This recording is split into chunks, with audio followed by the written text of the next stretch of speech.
రవి చెప్పండి, easy target ని కష్టంగా ఛేదించి ఫైనల్ గా విజేతగా నిలిచింది టీమిండియా. ప్రస్తుతం ఫ్యాన్స్ సంతోషం ఏ విధంగా ఉంది, ఏంటి పూర్తి డీటెయిల్స్? భారత్ పాకిస్తాన్ మధ్య మ్యాచ్ అనగానే అందరు ఫ్యాన్స్ ఏ విధంగా ఉత్కంఠగా ఫీల్ అవుతారో అదే మ్యాచ్ మజా కూడా ఇచ్చింది. సో మనం మ్యాచ్ చూస్తుంటే తక్కువ స్కోర్ అయినప్పటికీ కూడా చాలా తడబడ్డారు. టీమిండియా వెంటనే వికెట్ కోల్పోయింది. 7 runs కి అభిషేక్ శర్మ వికెట్ కోల్పోయింది. ముందుగా అనుకున్నటువంటి విధంగానే పాకిస్తాన్ బౌలర్లు అభిషేక్ శర్మను టార్గెట్ చేశారు. హ్యాట్రిక్ హాఫ్ సెంచరీలతో దూకుడుగా ఉన్నటువంటి అభిషేక్ శర్మ వికెట్ ను టార్గెట్ గా చేసుకున్నారు. కేవలం 7 runs కే అభిషేక్ శర్మ వికెట్ కోల్పోయింది. ఆ తర్వాత వెంటనే ఫస్ట్ డౌన్ లో వచ్చినటువంటి సూర్యకుమార్ యాదవ్ కూడా 10 runs కే పెవిలియన్ చేరాడు. ఫామ్ కోల్పోయి తడబడుతున్నటువంటి శుభ్మన్ గిల్ కూడా 20 runs కే వికెట్ కోల్పోయింది. 20 runs కే 3 wickets కోల్పోయి పీకల్లోతూ కష్టాల్లో ఉన్నట్టు భారత్ ను తిలక్ వర్మ, శివం దుబే ఇద్దరు ఆడుతున్నారు. మంచి పార్ట్నర్షిప్ ను కూడా బిల్డ్ చేశారు. వాళ్ళిద్దరూ ఉన్నటువంటి టైంలో నిలకడగా ఆడుతున్నప్పటికీ కూడా ఈక్వేషన్ చాలా పెద్దగా ఉండింది. బాల్స్ కి కానీ లేకపోతే చేయాల్సినటువంటి రన్స్ ఈక్వేషన్స్ కి చాలా ఎక్కువగా ఉండింది. కానీ ఇద్దరు నెలకొల్పినటువంటి పార్ట్నర్షిప్ ఈ రోజు భారత్ విజయంలో కీలకంగా మారింది. 77 తర్వాత 4 wickets పడినా ఆ తర్వాత ఫిఫ్త్ వికెట్ పడడానికి 137 runs అంటే ఆల్మోస్ట్ 50+ runs పార్ట్నర్షిప్ ఇద్దరు శివం దుబే, తిలక్ వర్మ ఇద్దరు నెలకొల్పారు. ఒకవైపు శివం దుబే హిట్ చేస్తాడు, తనే మ్యాచ్ ను గెలిపిస్తాడు అనుకునే టైంలో శివం దుబే వికెట్ కోల్పోయినా కూడా వెంటనే రింకు సింగ్ కూడా క్రీజ్ లోకి వచ్చాడు. కానీ రింకు సింగ్ కి ఏమాత్రం ఛాన్స్ ఇవ్వకుండా తిలక్ వర్మనే మ్యాచ్ ఫినిష్ చేశాడు. మనం అంతా సగర్వంగా చెప్పుకోవచ్చు, పాకిస్తాన్ పైన తిలక్ వర్మ ఒంటి చేతో గెలిపించాడు అని చెప్పి. ఆల్మోస్ట్ ఫ్యాన్స్ అంతా కూడా అనుకుంటున్నారు, ఎందుకు చాలా స్లోగా ఆడుతున్నాడు. ఇప్పటికి కూడా 53 balls లో 69 runs చేశాడంటే బాల్స్ ఎక్కువ తినేస్తున్నాడు అనుకున్నటువంటి టైంలో కూడా చాలా నిలకడగా ఆడాడు. ఇన్ కేస్ ఆ టైంలో తిలక్ వర్మ వికెట్ కానీ శివం దుబే వికెట్ కానీ కోల్పోయి ఉంటే అప్పటికే మిడిల్ ఆర్డర్ లో ఫామ్ లో లేనటువంటి బ్యాటర్లు ఉన్నారు. అక్షర్ పటేల్ ఉన్నాడు, ఆ తర్వాత రింకు సింగ్ న్యూ బ్యాటర్ గా వచ్చాడు ఈ రోజు. సో రింకు సింగ్, హార్దిక్ పాండ్యా ప్లేస్ లో వచ్చినటువంటి రింకు సింగ్ పైన కూడా ఎలాంటి అంచనాలు లేవు. అందులోనూ తీవ్రమైనటువంటి ఒత్తిడిలో ఆడుతున్నటువంటి టైంలో రింకు సింగ్ పైన ఎలాంటి అంచనాలు పెట్టుకోలేము. కానీ తిలక్ వర్మ అదేవిధంగా శివం దుబే ఇద్దరు నెలకొల్పినటువంటి పార్ట్నర్షిప్ ఈ రోజు చాలా కీలకంగా మారింది. అటు సంజు శాంసన్ కూడా 21 balls లో 24 runs చేసినా కూడా ఏమాత్రం వికెట్ కోల్పోకుండా చాలా జాగ్రత్త పడ్డారు. అంటే 20 runs కే 3 wickets కోల్పోయినా కూడా ఆ తర్వాత ఆల్మోస్ట్ సంజు శాంసన్, తిలక్ వర్మ ఇద్దరు కలిసి కూడా 45+ runs పార్ట్నర్షిప్ ను నెలకొల్పారు.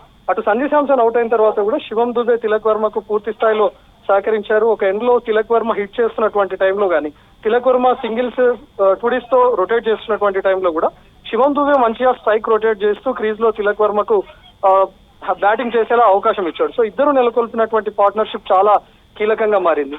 ఆల్మోస్ట్ లాస్ట్ 12 balls ఉన్నప్పుడు కూడా ఈక్వేషన్ చాలా పెద్దగా ఉండింది. అలాంటి టైంలో బౌలర్ కూడా చాలా ఇబ్బంది పడ్డాడు. ఫహీమ్ అష్రఫ్ కూడా 19th over వేయడానికి ఆల్మోస్ట్ 2 times క్రీజ్ దాకా వచ్చి తను బౌలింగ్ వేయకుండా ఆగిపోయాడు. తను కండరాల నొప్పితో బాధపడ్డాడు. అయినా కూడా నెక్స్ట్ ఆప్షన్ ఎవరు లేకపోయినటువంటి టైంలో ఫహీమ్ అష్రఫే బౌలింగ్ చేయాల్సి వచ్చింది. ఎప్పుడైతే తిలక్ వర్మ 6 హిట్ చేశాడో 19th over లో అదే చాలా కీలకంగా మారింది. లేకపోతే 19th over లో కనుక తిలక్ వర్మ 6 ని హిట్ చేయకపోయింటే ఈక్వేషన్ మరింత పెద్దగా అయిపోయేది. ఆల్మోస్ట్ లాస్ట్ ఓవర్ పూర్తిగా ప్రెషర్ లో ఉండేది. ఈవెన్ లాస్ట్ ఓవర్ కూడా మనం చూసినప్పుడు హ్యారిస్ రాఫ్ ఉన్నాడు. హ్యారిస్ రాఫ్ అప్పటికే ఎలాంటి వికెట్స్ తీసుకోలేకపోయినా చాలా తక్కువ స్కోర్ మాత్రం ఇవ్వగలిగాడు. అంటే అలాంటి టైంలో హరీష్ రాఫ్ ఉన్నటువంటి టైంలో ఎలా మారుతుందో అనుకున్న టైంలోనే తను ఈజీగా తిలక్ వర్మ స్ట్రైక్ లో ఉంటూ సెకండ్ బాల్ కే 6 కొట్టాడు. ఎప్పుడైతే తిలక్ వర్మ హరీష్ రాఫ్ బౌలింగ్ లో సెకండ్ బాల్ కే 6 కొట్టాడో మ్యాచ్ అంతా భారత్ చేతిలోకి మారిపోయింది. అంటే పాకిస్తాన్ తో మ్యాచ్ అనగానే పాకిస్తాన్ ప్రతిసారి మనం చూస్తుంటాం, భారత్ పైన అది కూడా ఫైనల్లో చాలా దూకుడుగా ఆడుతుంది. అందులోనూ ఫైనల్ పటాకా ఏమైనా ఇస్తారా పాకిస్తాన్ అని చెప్పి కూడా చాలా మంది ఎక్స్పెక్ట్ చేశారు.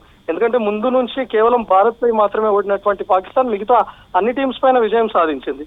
ఈవెన్ భారత్ అన్ని టీమ్స్ పై విజయం సాధిస్తూ వచ్చింది. ఆ మ్యాచ్ కు ముందు జరిగినటువంటి రాజకీయాలు కానీ లేకపోతే వివాదాలు కానీ, అటు ఈవెన్ ఆపరేషన్ సింధూర్ తర్వాత జరిగినటువంటి పరిణామాల్లో అటు భారత్ పై ఎలాంటి ఒత్తిడి లేకపోయినా పాకిస్తాన్ పైన మాత్రం తీవ్ర విమర్శలు ఉన్నాయి. అందులోనూ తీవ్రమైనటువంటి ఒత్తిడిలో కూడా ఈ రోజు పాకిస్తాన్ ఆడింది.